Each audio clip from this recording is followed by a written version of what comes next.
So we're expecting our first big freeze tonight. It's gonna get cold, gotta get ready. Taking in the plants, eating the rest of the kale. I was hoping it would bolt and seed. Fingers crossed that I can keep 2 of those plants alive by bringing them inside, but we're talking about fall, but winter's getting a jump on us. What are you gonna do?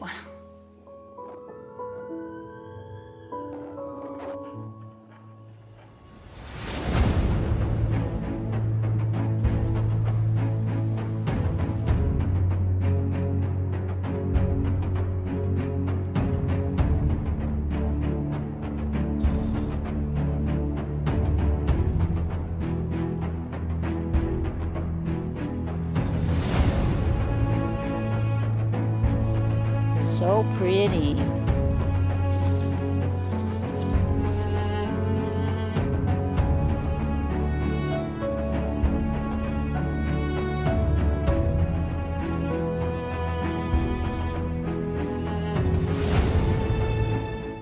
Well, good morning or good evening, whenever you are tuning into this. I just wanted to say hi as we launch into the second official vlog for the story that I want to tell. And I actually am like 5 days after wanting to make this, sitting down to make this. And the reason why is I really liked the film I did last week, and I wanted to replicate that. And then I made a video at the end of the week saying why I'm doing these kinds of things. And the reality is that creativity is not something that's on demand or structured.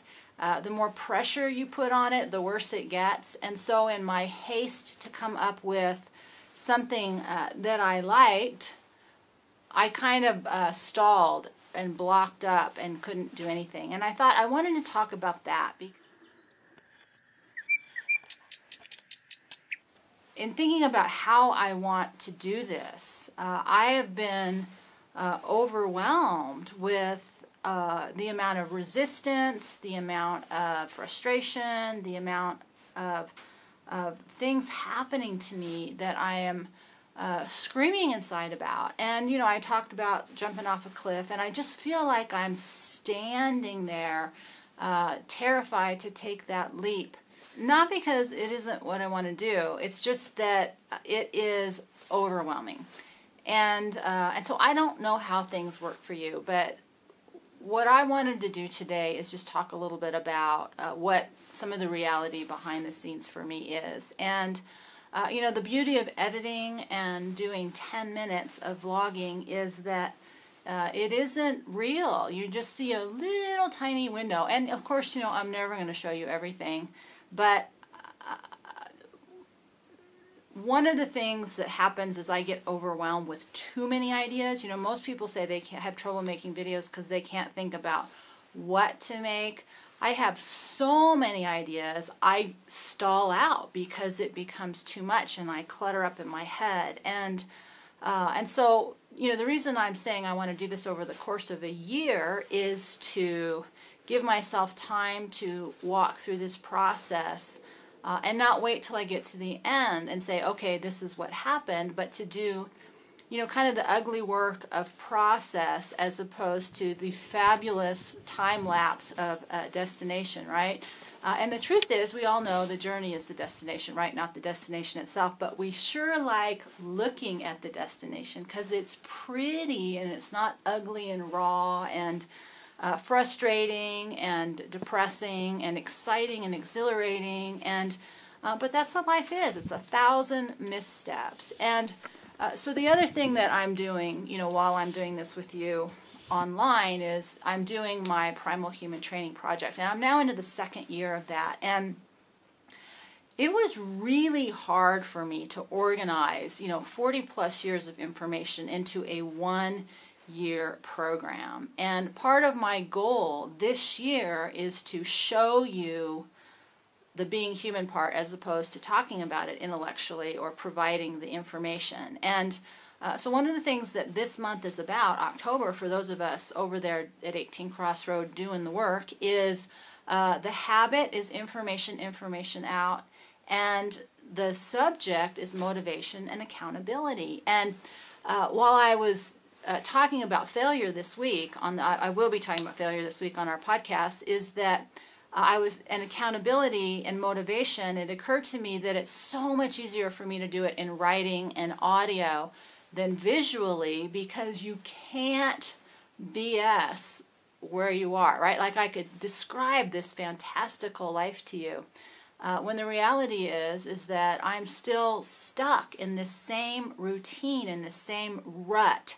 And it's like water in the pond over there. You know, the water finds the path of least resistance, and it just keeps flowing, and eventually it gives up trying to go anywhere else, because that's a really good path, and all the grass grows there, and it's although the rat missed it, as you'll see in the tank today in a little bit, but it's really hard to get yourself out of your rut, and so I don't not like my life. My frustration is I'm in this rut, in this routine, and I'm trying to do this radical change, and and that's why I called it in my mind this week. It's I'm in the fall of my life. I am. For women, it's, maiden, mother, crone, which I hate that word. I like that word sage better. But once you pass your days of being a mother, you're sort of in a free-for-all. And as a culture, a Western culture, we don't really have a role for men and women past parenthood. We don't even have a role of parenthood. The young people aren't even embracing parenthood as their role. They're just delaying adolescence. And I think our work as older people, post-parent, is to redefine, what that third and fourth act of life look like. And I like it in 4 seasons. And, spring, summer, fall, and then winter is those last years where you really are forced to just go within, because your ability to be external in the world is more limited. And, fall it's hard. It's that moving into a different way, a letting go of your purpose. And that was before as parent or as career person or things like that. It's also, at the beginning of fall is that last chance to decide, well, what do I want to do before I physically can't do it anymore? And that's really kind of where I'm at. And it's this last shot, which is why I was calling this the last shot vlog, is because it's my last shot.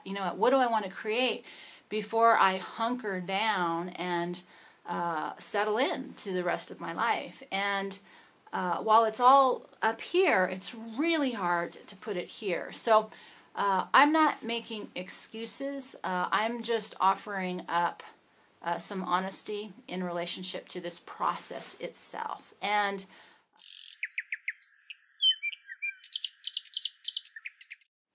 how you see it organized. With fall, I'll be doing the 4 seasons, and with this focus, walk, purge, that's our 3-step process of how to deal each day with our life. Focus is about what do you want to focus on, walk is about taking action on an idea, and purge is the end. It's what do we appreciate and what are we ready to let go of. And how do we do that in 24 hours? How do we do that in each phase of our life, and how do we do that over our lifetime? And I'm in that phase where all the action I've taken up until now, I'm reevaluating what do I appreciate and what am I ready to let go of as I move into the fall, from summer into fall. And it isn't a one-day process. It's a years process.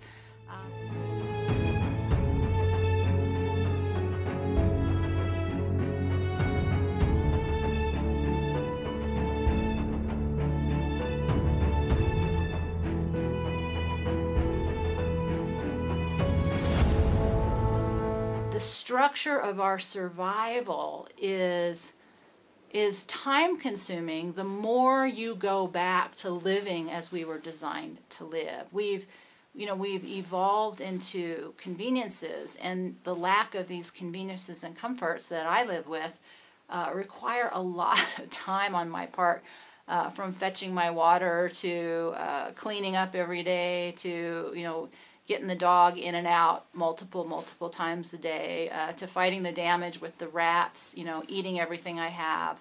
and then having to fish them out of the cow tank, or they're usually rabbits jump in there more than the rats do. But so there's just a lot to the rhythm of life, and I guess that's kind of where I'm at. I'm trying to reap the harvest of my life up until this point and decide, you know, how I want to move it forward. And I'm flooded with so much information in. I'm still processing how to get that information out, and being off the internet full time is a nightmare in and of itself, which I'll talk about at another point. But I just wanted to check in and say, you know, for Sunday, I'm going to try and get these posted at 5 o'clock Mountain Time, so that's 4 Pacific and 7 Eastern. And then if I have internet access, I want to do the chat with you on the side of the premiere, just as our one weekly commitment together, and then we'll see what happens over the rest of the week. But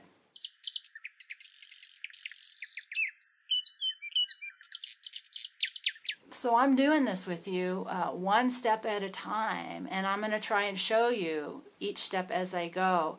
But I just need to be honest, this is really hard for me. I am good at ideas, and I am good at processing abstractions into specifics. I completely suck at putting those specifics into action and doing it efficiently. And so the accountability that, you know, sorry, someone's driving up. So the accountability that visual imagery is imposing is something that I'm adjusting to and trying to move through my own resistance, because it, you know, most people just want to see the outcome. They don't want to see the process. But I think all the power lies in the process itself. And so that's what we're focusing on here, the journey and not the destination. So with that,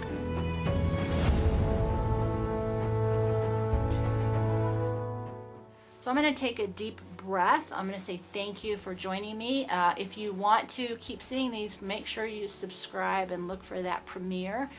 Sharing is wildly appreciated. And for those of you who want to do the work or to support the process, links are below, because it's not going to happen without you. If anything I've learned over this period of time is that it takes a village to really create change. It's one thing to talk about it within yourself, but I'm here to tell the story of the process, and if that's going to be helpful, then I am going to trust that you are going to support it too. So with that deep breath, and I will see you next time.